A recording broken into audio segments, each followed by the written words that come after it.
Level up, level up, level up, level up, level up, level up. Hey, it's so cool to be in a show with all women. Yeah. We just took a photo in the back, and I looked at it and thought, am I one of the diversity hires? I'm hoping not. Yeah, but I'm excited to be here because I actually escaped my 4 boys. Yeah. Ages 1, 4, 7, and 45.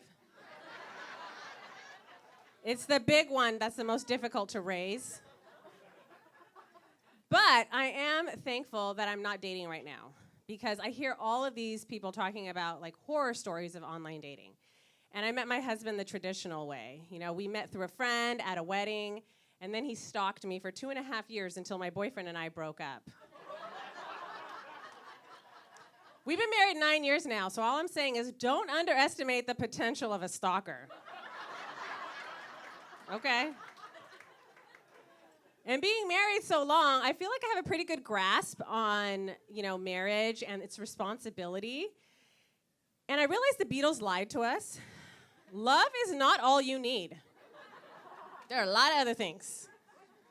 And I've thought about my vows if I were to renew them, like next year for my 10-year. I think it should be more like, do you take this man to be your husband for better or for worse, unless you've given him good advice and he didn't take that advice and it caused you to be in a worse situation. For richer or for poorer, unless he gets laid off and his ego is so badly bruised that he's sitting on the couch and not resilient enough to get a new job.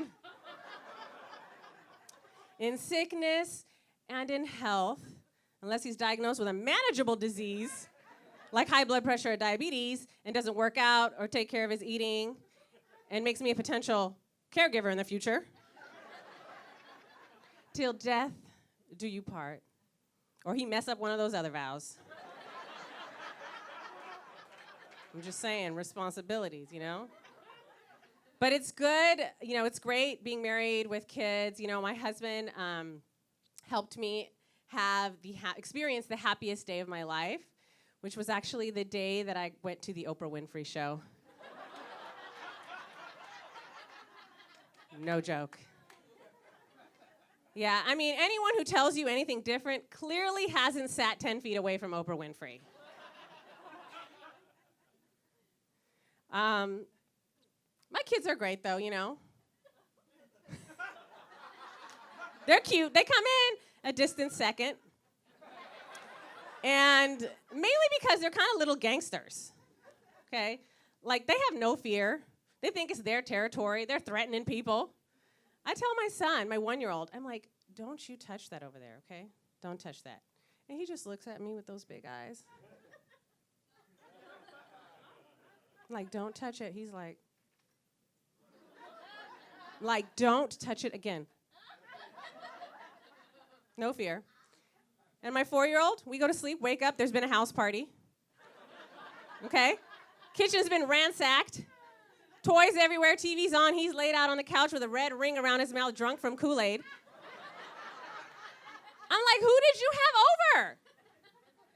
And then my 7-year-old, he tried to threaten me. He said, I really want a Nintendo Switch or an iPhone.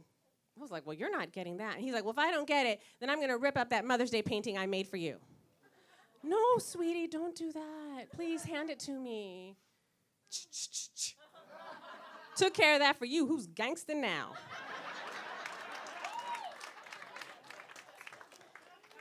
But I'm raising my kids in a diverse neighborhood, which I'm really excited about, because I grew up in Orange County, where we were the only black family in the neighborhood. And we once got a note in our mailbox, true story. It said, keep your N-word kids off our streets and go back to your ghetto.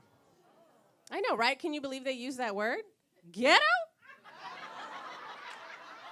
I was like, is that supposed to be an insult? Because they didn't know I had hood envy. I wished I had lived in the ghetto. I used to look at all those black and brown people driving by and be like, mwah, if I could only be there. Instead, I was at school with a teacher that would say, this month is January and we're celebrating Dr. Martin Luther King because he faithfully fought racial discrimination. And all the kids in the class would slowly turn and look at me. And I was like, I have a dream that you would all meet another black person. My name's Hillina Jarso. Thank you guys very much.